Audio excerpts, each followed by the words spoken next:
Exposition, a club with no name near Texas Street, El Paso, Texas. Down the stairs in a basement near a bakery with two large windows boarded up with black painted wood. The bouncer looks like a baby bear with a mohawk. He doesn't ask for IDs. People dance like corn stalks in a tornado. Bodies and heads bobbing up and down, turning and gyrating with colored laser lights above. They all seem to reach for it.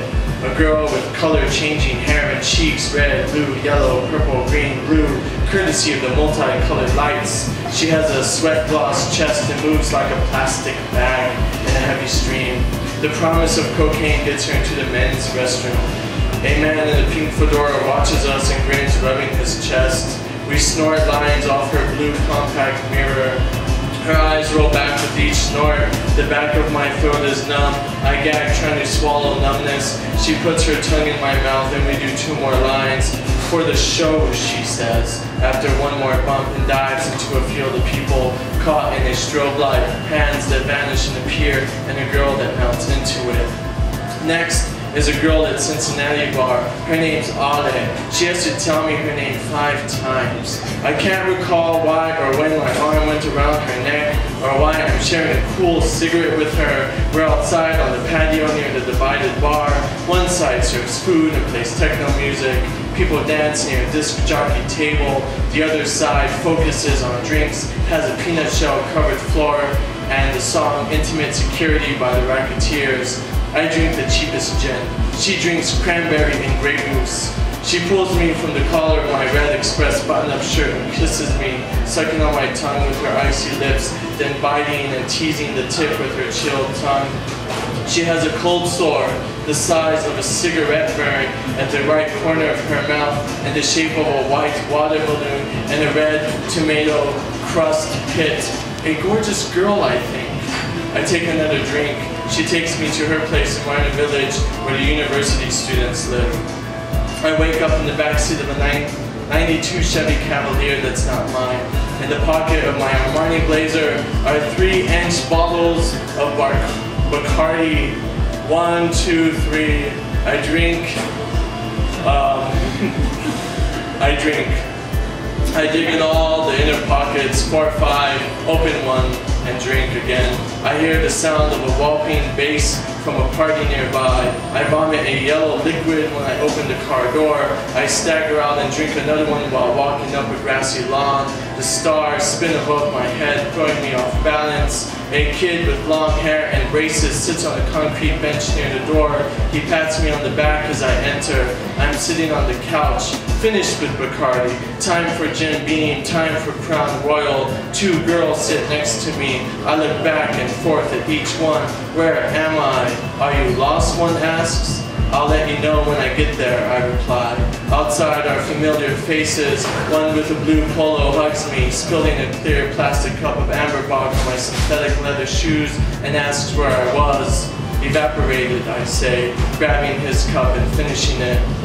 We're at Black Market. The boys talk about banging fat girls. I meet a girl with a fake ID, buying Blue Moon, says she's 18, licks my earlobe as I invite her to my friend Carl's for weed. I order drinks from a bar outside where 1,000 voices call my name. 2,000 hands reach out to shake mine, pat my back and rub my spiky hair. Dirty Manhattan, I tell the bartender. He nods his head, pours my drink faster than I can see, perhaps pre-made Manhattans. A girl stands next to me, says she'll buy mine. I move into her ear to say thanks. She catches me off. That girl you're talking to is a sophomore in high school, she says.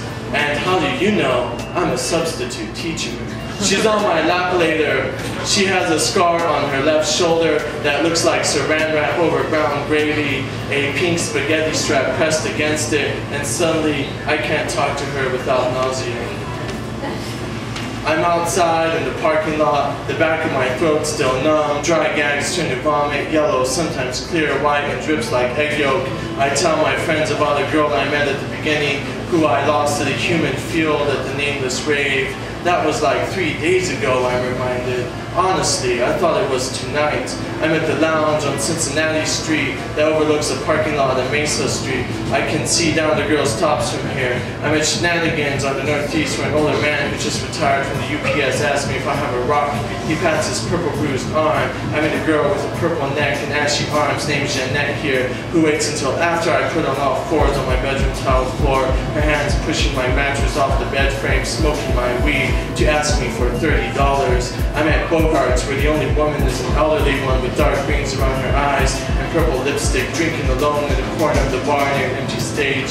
I'm in the parking lot of a Circle K drinking the Sparks. I do a bump of cocaine off an Art Blakey jewel case. I'm at Hemingway, Soho Bar, Players Lounge, 915 L House. See me drinking at my nephew's birthday party at Peter Piper Pizza, hitting on a 34-year-old in a red floral dress, mother of 3 who's a manager at Michael's. Somehow, I got swept up into a field of people who rise up and expand for miles and miles like stalks of corn, erecting heavenward, becoming skyscrapers. Imagine phallic-shaped people becoming buildings with raised hands that stretch up into infinity, swaying them against all the dead stars. Somehow I got lost here, looking for someone I met long ago and escaped my memory. But I found clues in all the rum-scented air in the bars with chipped walls exposing red bricks, and in every girl that smiles at me with cracked lips and makes me promise not to leave them. I leave them. I'll leave until I find wherever you are, here in my living room, reading a girl's telekinesis on my cell phone, drinking Bacardi Gold,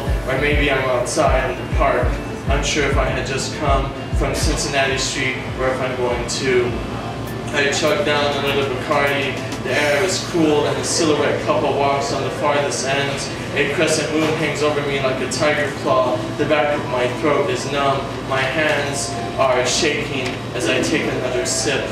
Clouds eclipse the moonlight dimly makes an appearance afterwards. The mountains to my left look like wrapped shadows. The scattered willows and junipers are black meshing into the darkness of the park, which might as well be outer space. A street lamp in the parking lot flickering wildly like a strobe light.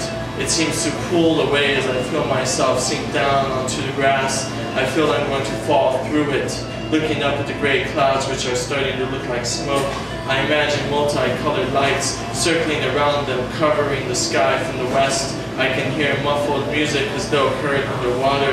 I imagine a woman kneeling over me. For the show, she whispers as my eyes close, and with the moon gone, the night looks dark.